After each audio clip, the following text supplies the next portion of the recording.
Eloka dropped his hand. I just want us to start over. We already did, Vera replied, stepping back into her room. I started over. You didn't. And with that, she closed the door in his face. Eloka stood frozen for a moment, then turned and stormed off into the darkness. From inside, Vera leaned against the door, her heart pounding, not from fear, but from power, from finally standing tall, and from knowing that for the first time in a long time, she had won. Christian sat at the edge of the gym bench, wiping sweat from his forehead as he checked his phone again. Still no response from Vera. It had been 3 days since she last replied to his messages. He didn't want to pressure her, but he couldn't deny how much he had grown to care. Just as he was about to leave, his phone buzzed. Vera, I'm sorry for going silent. It's been a heavy few days. I'll explain soon. He smiled, relief washing over him. He typed a quick reply. Christian, no worries. I'm here whenever you're ready.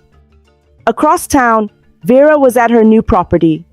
The house she bought with her own money was a charming, freshly painted 4-bedroom duplex in a quiet neighborhood.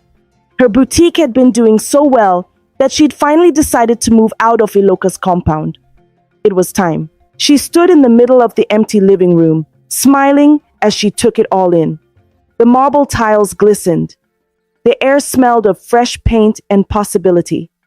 This was her new beginning, a home where she would breathe freely, where no one would dictate when to cook, cry, or kneel in apology for things she didn't do. Adaora walked in behind her with 2 boxes. Madam, I can't believe this is your house. It's like a dream, she said, placing the boxes down. Vera turned to her with a smile. And you're moving in with me, of course. You didn't think I'd leave you behind? Adaora gasped. Me? In this kind of fine house? Madam, God will bless you. You stood by me when no one else did. This is our new beginning, Vera said. They both laughed, and for a moment, there was no pain, only gratitude. Back at Eloka's house, things were cold. Ogechukwu no longer gave orders. She mostly stayed indoors, quiet and tired-looking. She still couldn't believe Abigail had fooled her. The shame haunted her like a shadow. Eloka, on the other hand, was barely functioning. Every night, he drank himself into sleep. Every morning, he woke up to silence. No wife, no child, no comfort. One afternoon, he came out and found a for sale sign being mounted in front of the gate. What's that? He barked at the gateman. The man shrugged. Madam Vera said she's putting her share of the house on the market. She owns half, remember? Eloka's hands clenched. He had forgotten. Back when they were still married and building the house, Vera had contributed more than 50% of the funds. In court, she never demanded much, but she had quietly ensured the documents still bore her name. Now, she was selling her half, and he couldn't stop her. He rushed back into the house and called his lawyer. Can she really sell it? The lawyer confirmed she could. Legally, she was within her rights. Eloka slammed the phone down. She's cutting ties completely, he muttered. That evening, he called Ogechukwu into the sitting room. Mama, Vera is selling the house. His mother looked up slowly. Let her. She's done with you. Eloka stared at her. You used to fight for me. Why are you quiet now? Ogechukwu sighed deeply. Because I've been fighting the wrong battles. I was foolish. I pushed away the one person who truly loved you. Now look at us. She's moving out, Eloka said, almost in a whisper. She bought a new house. Good for her, Ogechukwu replied. Eloka suddenly stood up. I'm going there. Going where? To her house. I need to talk to her. One last time. Don't go and embarrass yourself, Ogechukwu warned. But Eloka had already picked up his keys.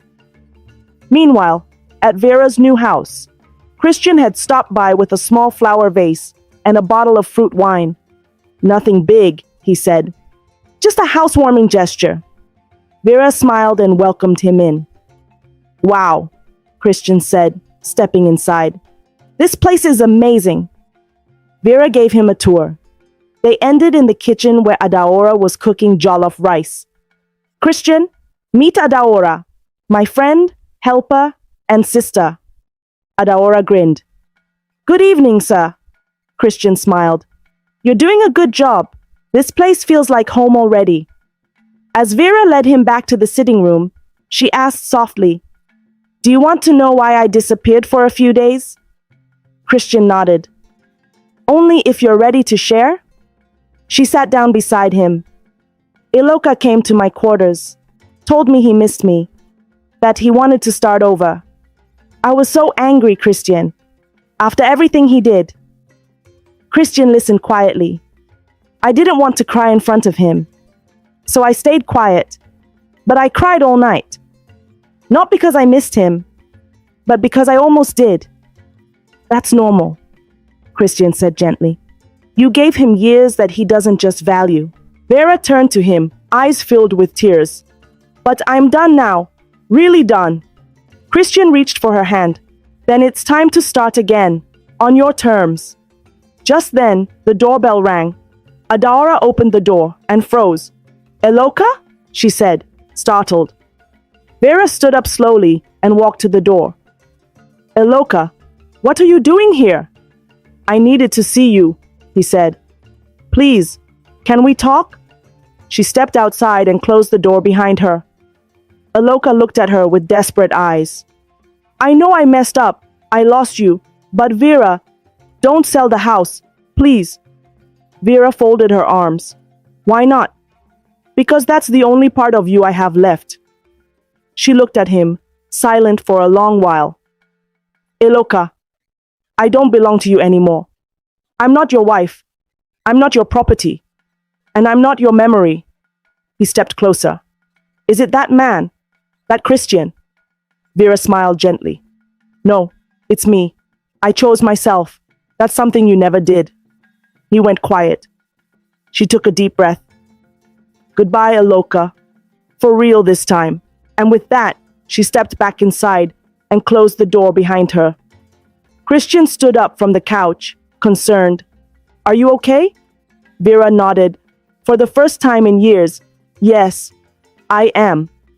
The first Sunday in Vera's new home arrived quietly. The morning sun filtered gently through the white curtains in her bedroom, casting soft patterns on the floor. She rose, stretched, and stepped into her slippers, feeling something she hadn't felt in a long time: joy. Adaora was already in the kitchen, humming a gospel tune as she boiled water for tea.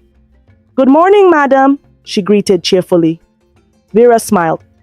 "Good morning, Adaora. You're in high spirits." "Ah, this house gives peace. No one shouting, no one slamming doors. Just joy," Adaora replied. Vera nodded. "That's how it will always be." After breakfast, Vera dressed for church. She wore a flowing blue gown, tied a simple scarf, and added small earrings. She looked modest, regal, and renewed. As she glanced at her reflection, her lips curved into a soft smile. The woman staring back was not the Vera who once cried on bathroom floors. She was stronger now, reborn. She arrived at church just before the sermon started. A few heads turned. People hadn't seen her in months. Some stared in surprise. Others whispered. But Vera walked gracefully to a seat near the middle row. After the service, the women's fellowship group approached her. "Sister Vera, you're glowing." Did you relocate?" "Where's your husband? We haven't seen him around." Vera smiled politely. "My husband and I went our separate ways, but God has given me peace." The women gasped in mild shock. One of them, a nosy auntie, leaned closer. "You mean divorce?" "Yes," Vera replied calmly. "But I'm not broken. I'm free." Some of the women looked stunned, unsure whether to admire her courage or pity her situation. I don't need pity, Vera added, sensing their thoughts. Marriage is beautiful, but peace is better. Then she walked away, leaving them speechless. Later that evening, Christian stopped by with 2 bowls of fruit salad and a chilled bottle of juice drink. You said you weren't feeling like cooking, so I brought vitamin therapy, he joked, handing her a bowl. Vera laughed as they sat on the porch. How's your boutique business going? He asked. Busy, she replied. I've hired 2 more staff. I'm thinking of opening a second branch. Christian looked impressed. You're not slowing down at all.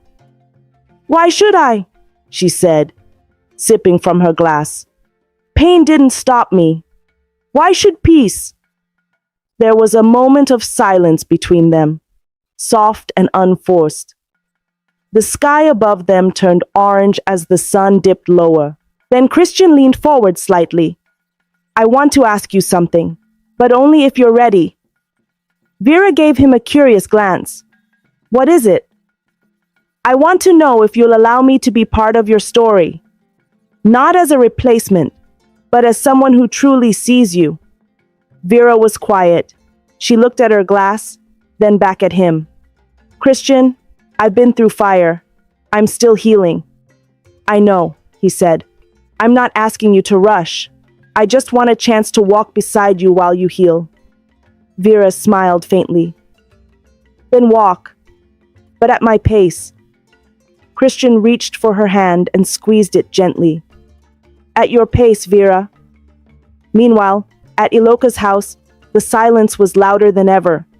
He wandered through the rooms aimlessly. The walls felt like they were closing in.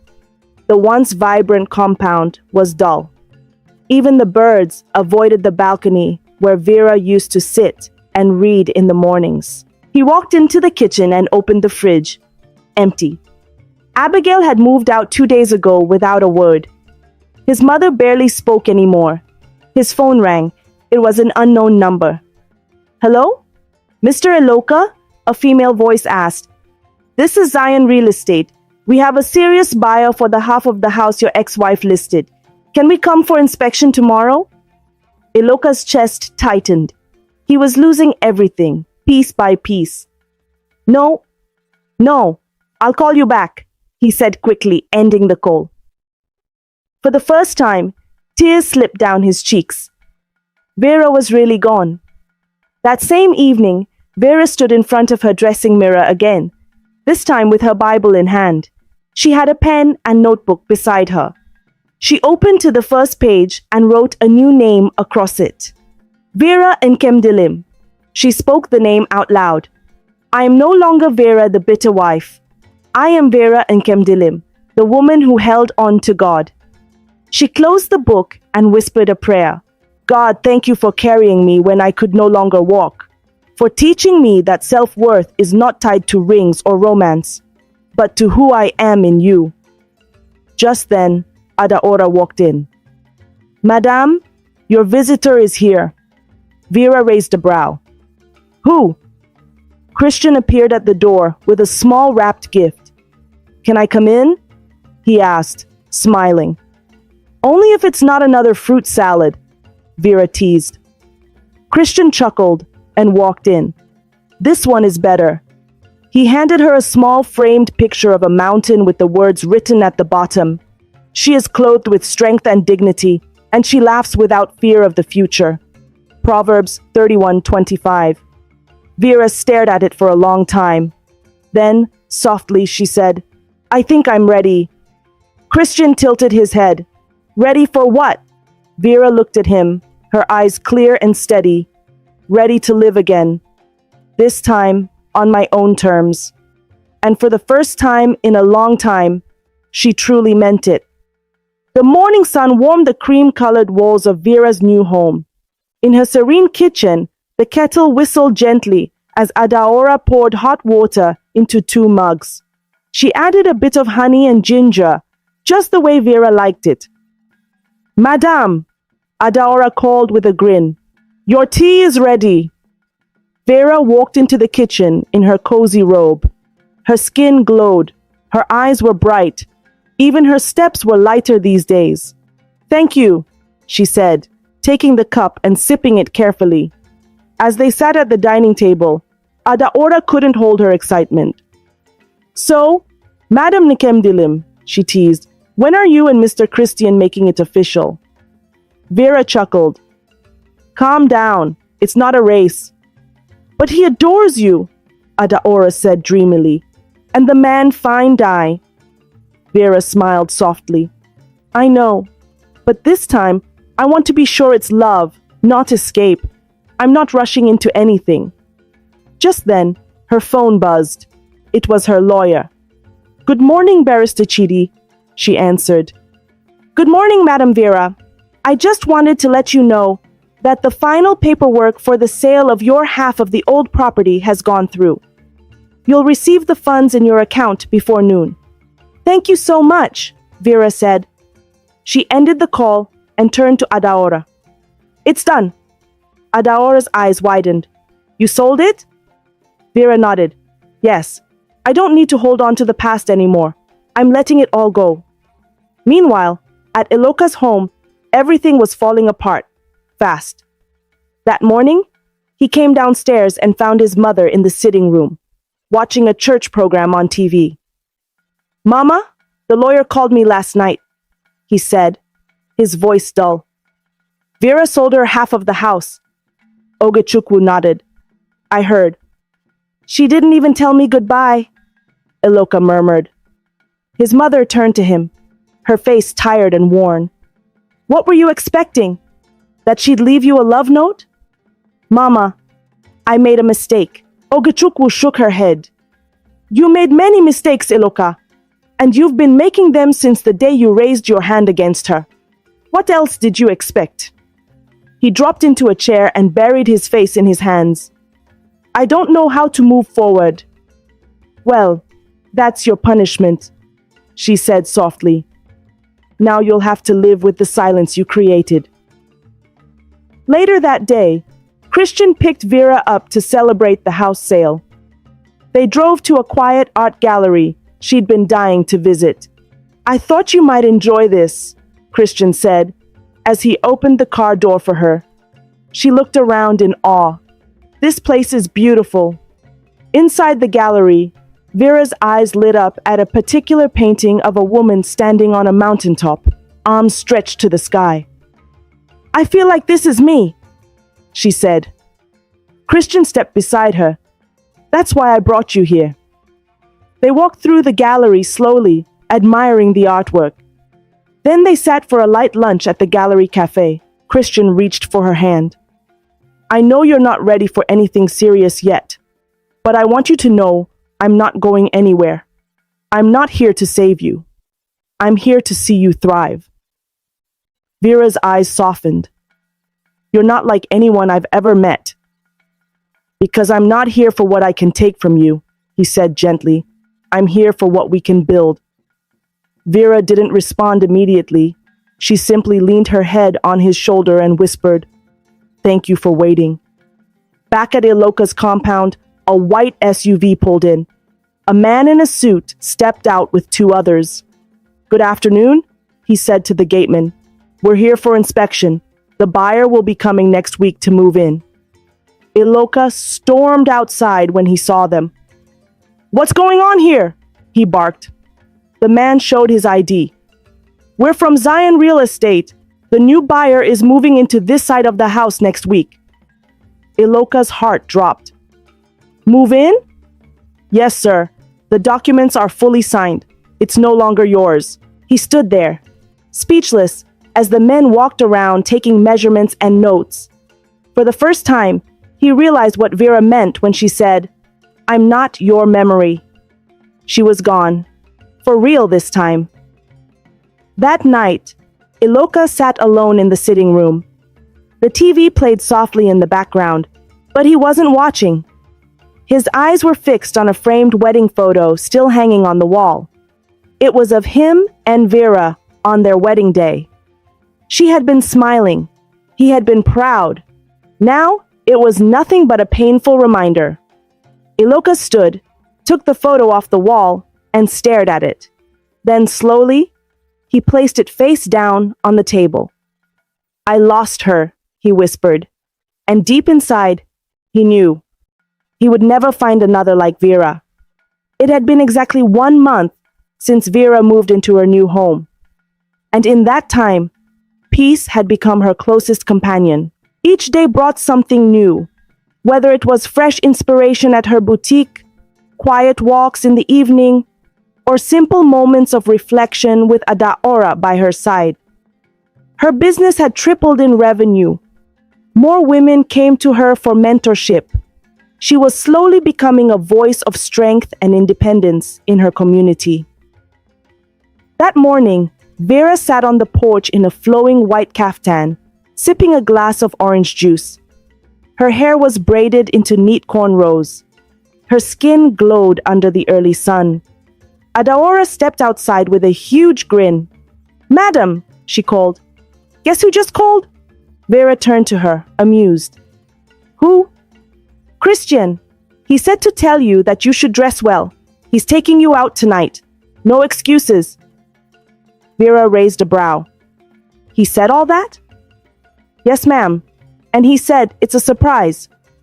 Vera smiled. "He really doesn't give up. You like him, Abi?" Vera sipped her juice and chuckled.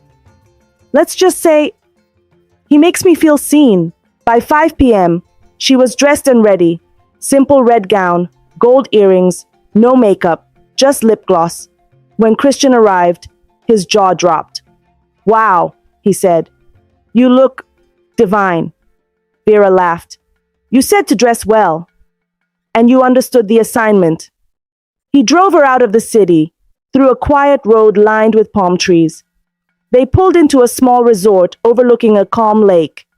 A private dinner had been set up outside, with fairy lights hanging from the trees, soft music playing in the background, and a candle-lit table waiting. Vera's eyes widened. "Christian, you didn't have to do all this." "I didn't have to. I wanted to." They sat, ate slowly, and talked about everything, from childhood dreams to their fears, losses, and healing. After dessert, he brought out a small box. "Before you panic," Christian said quickly, "it's not what you think." Vera laughed nervously. "Okay." He opened the box. Inside was a silver bracelet with a small charm, a flower in full bloom. "It's a reminder," he said gently, "that you've blossomed, that you survived the storm, and still became something beautiful." Vera stared at the bracelet, tears pricking her eyes. "No one has ever seen me like this." Christian stood and walked over to her, slipping the bracelet gently on her wrist. "I see you, Vera, and I don't need you to promise me anything today. Just know that I'll always be in your corner." Vera looked up at him and whispered, "Thank you." They stood in silence, their fingers brushing softly. It wasn't about rushing into a new relationship. It was about healing with someone who didn't need to fix her to love her. Meanwhile, at Iloka's house, chaos had begun. The new buyer had arrived, an influential woman in real estate, and she came with her own team of lawyers and engineers to remodel her side of the duplex. Iloka watched helplessly as her workers tore down part of the shared wall for renovation. He stormed to his mother's room. "Mama, can you believe this? They're rebuilding our wall." Ogechukwu sat calmly on the bed, reading her Bible. "You signed the papers. You gave her up," she said softly. "I feel like I've lost everything." "You haven't lost everything, Iloka," she said, finally looking up at him. "You've lost the best thing that ever happened to you. There's a difference." Iloka sank into a chair, his head in his hands. "I keep thinking she'll come back." "She won't," Ogechukwu said gently, "because she found something better, herself." That night, after the dinner, Christian dropped Vera off and opened her car door as always. "Thank you," Vera said, stepping out slowly. "Anytime," he replied, his voice warm. She hesitated, then turned to him. Christian, yes? I think I'm ready to try again. Not because I'm lonely, but because I feel alive. He smiled. I'd be honored to walk that road with you. Vera leaned in and placed a gentle kiss on his cheek. Then, quietly, she walked to her door, looking back one last time with a soft smile before stepping inside. And just like that, for the first time in years, Vera chose love on her own terms. 3 months had passed since Vera opened her second boutique branch in the city.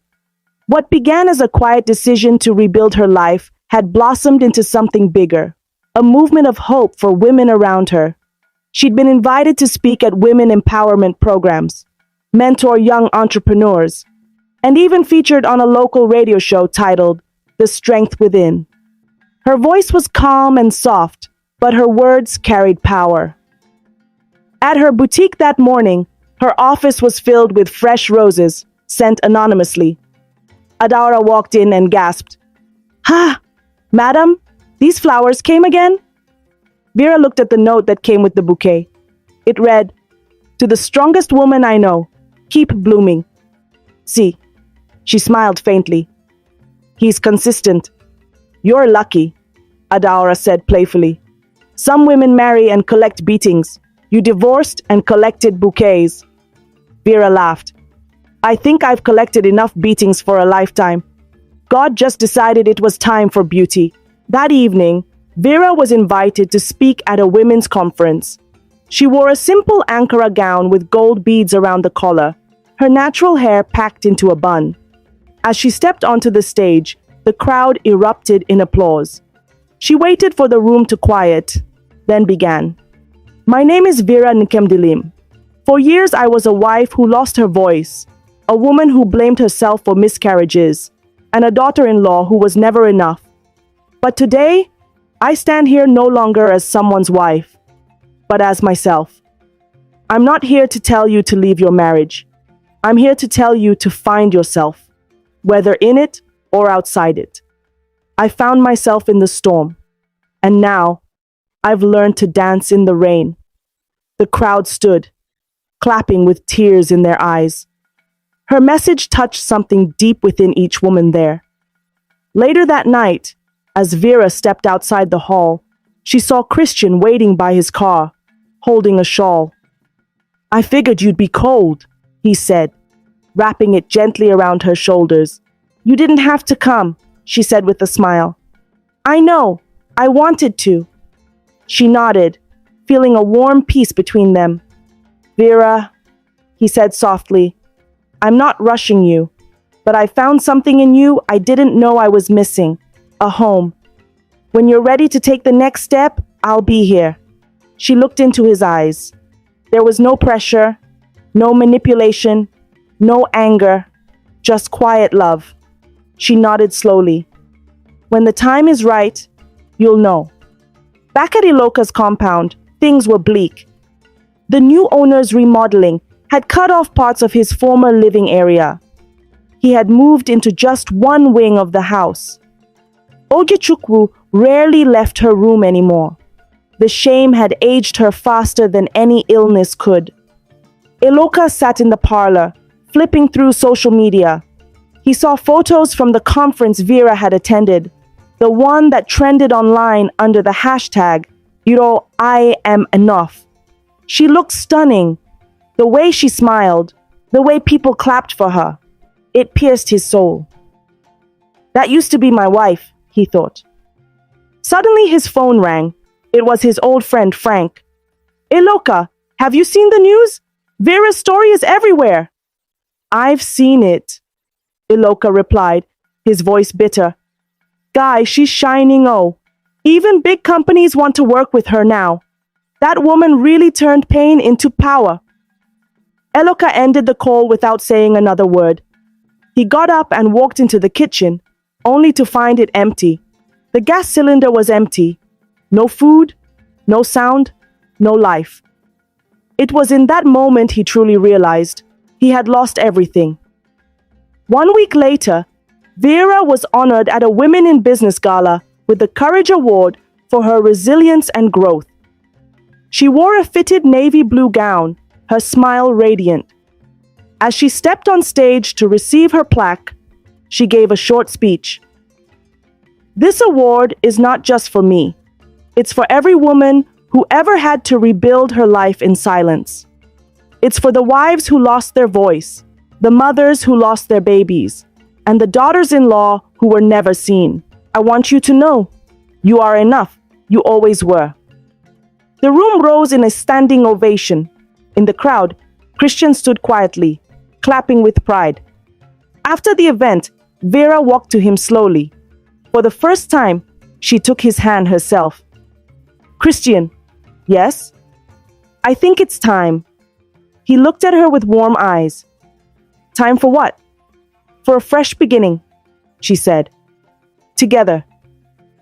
And that night, under the starry sky, with no rings yet exchanged, no wedding bells in the background, just two hearts that had healed slowly, Vera finally chose love again. Not from fear, not from duty, but from wholeness. The sun was barely up when Vera unlocked the boutique. She had asked the staff to take the day off so she could reorganize inventory alone, something she found both peaceful and therapeutic. She wore jeans and a simple white blouse, her hair tied in a scarf. Her phone was switched off.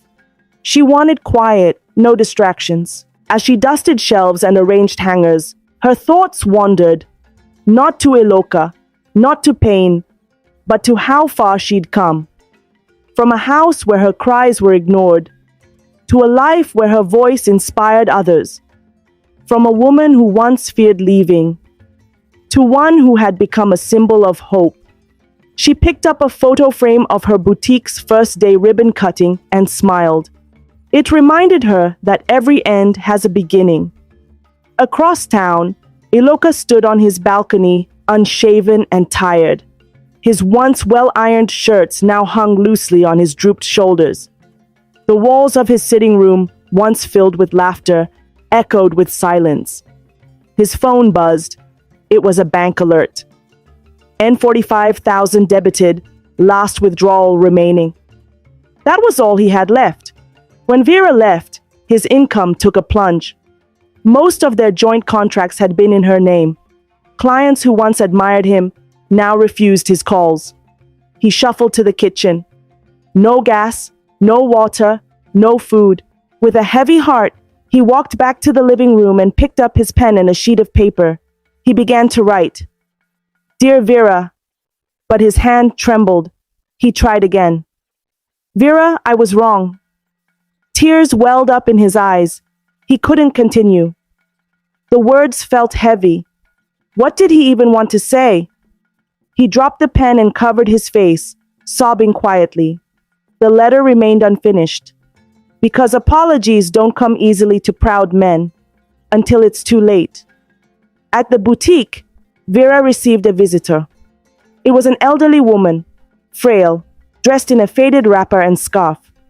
She introduced herself as Mama Ozioma, a widow who had lost everything in a fire. "My daughter told me about you," the woman said. "She said you help women. I've come to beg for just small support. I know it's shameful, but I have nothing." Vera didn't hesitate. She brought out a bundle of clothes and some food supplies from her storeroom. Then she handed the woman an envelope with cash. "Mama, take this. Use it to start again." The woman's hands trembled as she received it. She fell to her knees. "God will bless you, my daughter. You'll never cry again. Your womb will be blessed, and your name will open doors." Vera helped her up gently. "Amen, Mama. Go in peace." As the woman left, Adaora, who had just returned, turned to Vera with misty eyes. "Madam, that woman's prayer just shifted something. I feel it." Vera nodded. "When you give from your healing, blessings find you." That night, Christian arrived with 2 cups of frozen yogurt and a cheeky smile. "You've been avoiding me," he teased. "I wasn't. I just needed quiet." "Well, you deserve to be spoiled." So here I am. They sat on her porch, sharing stories. Christian listened as Vera talked about her mother, who passed when she was a teenager, how she had always wanted to be like her, graceful, strong, full of life. And now you are, he said gently. Vera blushed. I'm trying. After a moment, she reached into her drawer and handed him an envelope. What's this? He asked. It's something I started writing months ago, a letter I never sent. Christian opened it and read, Dear Vera, you are not the pain that happened to you. You are not the tears you cried in silence. You are not the girl who begged to be loved. You are the woman who stayed, the woman who walked away, the woman who rose. You are enough. He folded the letter gently and looked at her. This belongs in a book, Vera smiled. One day, for now, it belongs in my story. Christian stood and extended his hand. Let's take a walk. As they strolled quietly under the stars, Vera whispered, I never knew love could be gentle. Christian squeezed her hand gently. Now you do. And under that night sky, with no grand announcements, no loud promises, Vera took her first real step into peace, with someone walking beside her, not ahead or behind. The soft ringing of the boutique's doorbell echoed through the quiet store. Vera looked up from her desk, expecting another customer or a delivery. But instead, standing at the entrance in a wrinkled shirt and dusty shoes, was Iloka. For a second, she froze. She hadn't seen him in nearly 4 months. His eyes were sunken, his frame thinner. His usual confidence was gone, replaced with shame. Good afternoon, he said, his voice low. Vera didn't speak. She slowly stood, folding her arms across her chest. Can I talk to you? Iloka asked quietly. Just for 5 minutes, please. Vera glanced at Adaora behind the counter. Give us a moment, she said. Adaora stepped out immediately. Now alone, Iloka took a few steps forward. I've been trying to find the right words. I started a letter. I couldn't finish it. I thought I'd come and say it in person. Vera said nothing. She waited. I'm sorry, he began. For everything. For the bruises, the insults, the pain, the silence. For not being the husband you needed. I didn't know what I had until I lost you. I see it now. Still, Vera remained quiet. I've lost everything, Vera. My business, my peace. Even my mother has stopped talking to me. I wake up every day in that house, and I hear your silence everywhere. Vera sighed softly. What do you want, Iloka? He swallowed hard. A second chance. Now Vera's expression changed. She stepped from behind the desk, walking slowly until she stood right in front of him. A second chance? She repeated. He nodded. I know I don't deserve it, but I've changed. Vera looked into his eyes. You said the same thing after the first miscarriage. You said it again after the second, and again after the third. You only realized I mattered when I stopped breaking for you. Iloka lowered his head. I'm not here to be bitter, Iloka, she continued. I'm not angry anymore, but I'm not opening a door that nearly killed me. She walked toward the door and opened it. Iloka, I've healed. I've bloomed. And you are part of a chapter I survived. But you are not part of the rest of my story. Iloka's lips trembled. You don't love me anymore? Vera smiled sadly. I love me now. That's enough. She gestured to the door gently. Iloka stood there helpless. After a long pause, he slowly turned and walked out. As the door closed behind him, Vera leaned against it, exhaling deeply. It wasn't easy to say those words, but it was necessary. That evening, she sat with Christian at her favorite cafe. She hadn't told him what happened yet. He noticed the slight tightness in her eyes. Rough day? He asked. She nodded.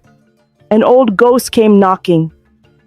Christian looked at her quietly, then asked, Did you let it in? No, she said firmly. I closed the door.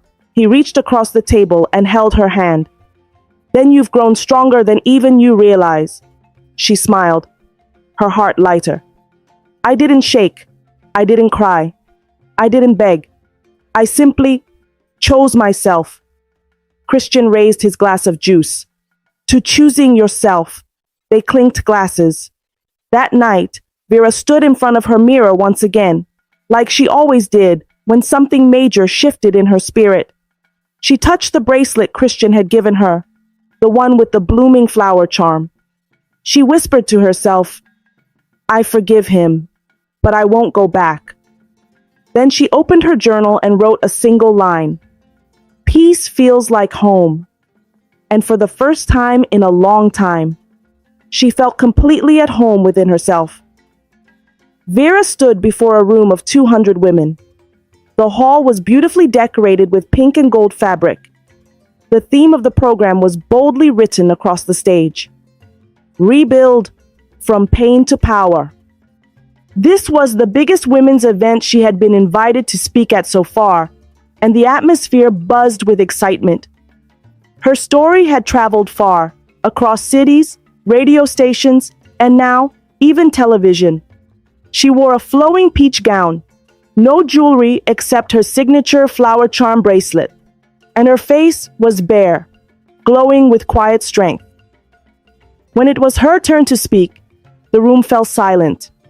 Every woman leaned forward, eager to hear from the woman who had become a symbol of survival. Vera stepped up to the podium. She took a breath and began. They called me a wife. Then they called me a failure. They blamed me for the babies I lost, for the bruises I wore, and for staying too long. But I am still standing. And now they call me something new. Free, fearless, full. The crowd erupted in applause. Then she continued in her calm voice, steady and sure. I'm not here to tell you to hate your past. I'm here to tell you to grow out of it. Let your pain birth purpose. Let your story lift someone else. She paused, scanning the room. There are women in this hall today who are still waiting for permission to leave abuse. You don't need permission. You need clarity. Peace is your right, not a luxury. Murmurs of agreement spread through the room. Some women had tears in their eyes. Others nodded fiercely. Everything I thought I lost, Vera concluded, was just clearing space for everything I needed to become. I am no longer a woman waiting to be loved. I am a woman who loves herself deeply, and that has made all the difference. As she stepped down from the stage, the women stood to their feet, clapping, cheering, crying. Some ran forward to hug her. A woman in her 40s held Vera tightly and whispered, "You've saved me. I was just like you." Another younger girl said, "You made me believe healing is possible." Vera smiled, hugged them back, and knew this was the reason for her pain. This was the purpose. Meanwhile, back at home, Aloka stared blankly at his empty living room. No wife, no help, no comfort. He had seen clips of Vera's speech online.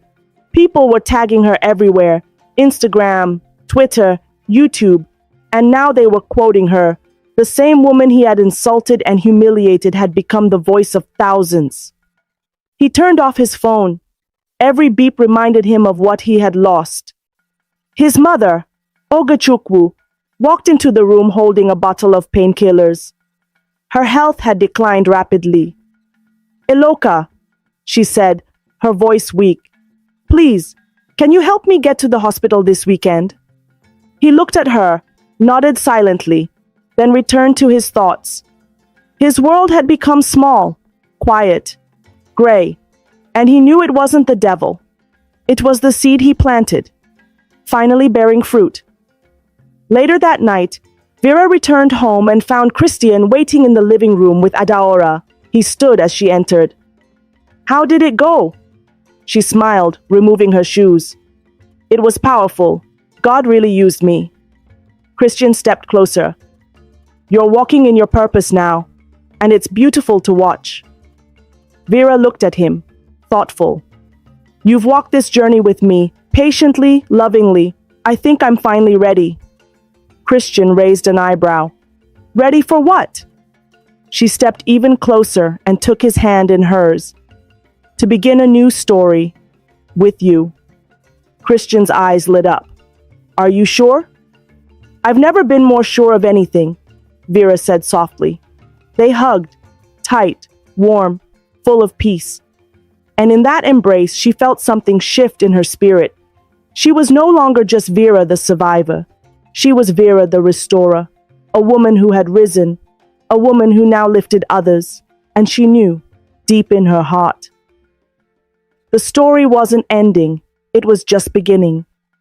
3 weeks later, Vera stood outside a freshly painted building with a large sign that read, The Vera Foundation, for women who rise. Tears welled in her eyes. The building was a dream come true. What started as a whisper in her spirit had become reality. A safe space where women could learn, heal, and build. A space for free training in tailoring, makeup, baking, and public speaking. A counseling unit, a mini shelter. It was everything she once needed, and now she was providing it for others. Christian stood beside her, his hand resting gently on her shoulder. You've done something remarkable, he said. This will change lives. Vera smiled. That's the goal. At the opening ceremony, women from all over the state came to witness the birth of something new. The media was there. Influencers showed up. Even government representatives came to show support. Vera stood on the small podium and gave a short, powerful speech. They used to call me a broken woman. Now they call me Mama Hope. Not because I am a mother of children, but because I now birth healing for others. Welcome to the Vera Foundation. May this place become your reminder that broken crayons still color beautifully. The audience erupted in cheers. Women cried, girls clapped, men applauded, and Eloka, standing far at the back in disguise, couldn't hold back the tears that rolled down his cheeks. He hadn't been invited.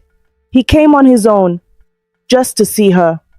The woman who once begged for his attention now stood before hundreds, commanding honor without shouting. She had found a new name, and it had nothing to do with him. After the event, Vera returned home, exhausted but fulfilled. She stepped into her cozy living room and found Christian preparing tea. Still glowing, he teased, handing her a cup. I feel like I've just delivered triplets, she joked, slumping into the couch. You kinda have. The foundation, the new branch, and us. Vera looked up, surprised by the last part. Us? Christian sat beside her. I know we said we'd take it slow, but I want you to know something. I'm listening. You're the most powerful woman I've ever known. I don't want to just date you. I want to build with you. And whenever you're ready, I'd like to marry you. Vera's heart fluttered, but not in fear, in peace. She held his gaze and nodded gently. Then let's start planning. Slowly.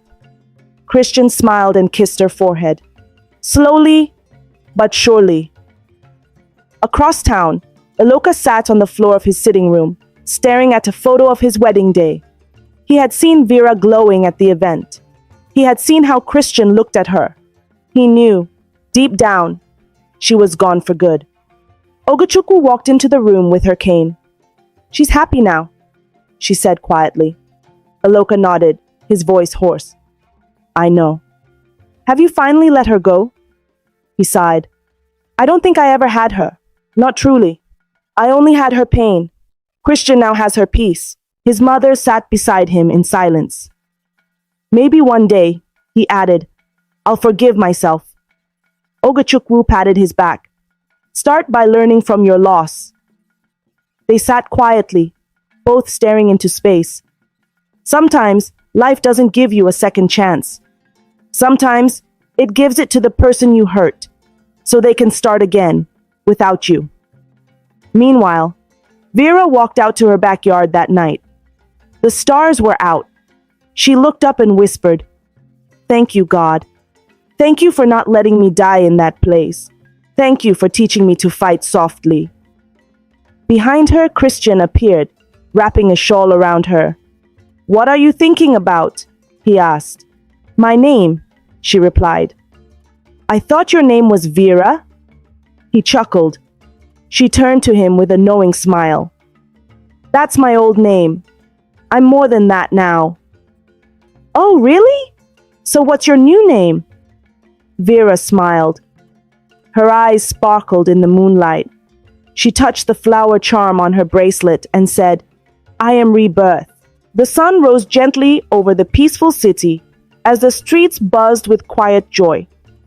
But in one particular corner, in a modest yet beautiful garden filled with white and lilac flowers, chairs were being arranged, ribbons tied, and laughter floated through the air. Today was Vera's wedding day. It wasn't loud, it wasn't showy, it wasn't the type of wedding she had once imagined. It was intentional, soft, beautiful, just like her healing. The guests were few: friends, women she had mentored, Adaora and her mother, dignitaries who had once honored her, and a few survivors from her foundation who now called her Mama Hope.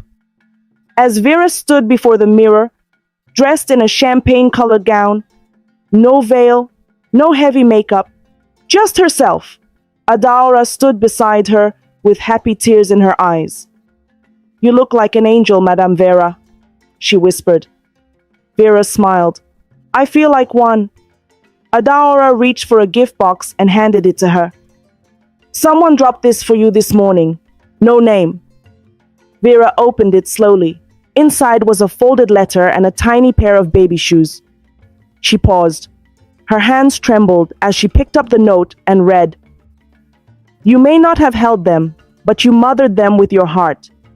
I know I caused you pain, but I hope heaven gives you peace. I wish you joy on this new journey." She folded the letter and placed it back into the box. There were no tears, only release. She whispered softly, "I forgive you," again. Then she stood, took a deep breath, and walked into the garden. The music changed as Vera stepped forward. All eyes turned. Christian, dressed in a clean-fitted wine-colored suit, looked up, and when he saw her, he gasped. She looked like healing in human form. As she reached him, he took her hands and whispered, "You didn't just survive, you soared." Vera smiled. "And now, I choose joy." The officiant began the ceremony. The vows were short, honest, and emotional. "I don't promise perfection," Christian said, "but I promise peace, patience, and a love that never strikes." "I don't promise to always be strong," Vera replied, "but I promise to be honest, to grow beside you, and never lose myself again." They sealed it with a kiss, quiet, tender, full of meaning. The applause was thunderous. Even the flowers seemed to bloom a little brighter.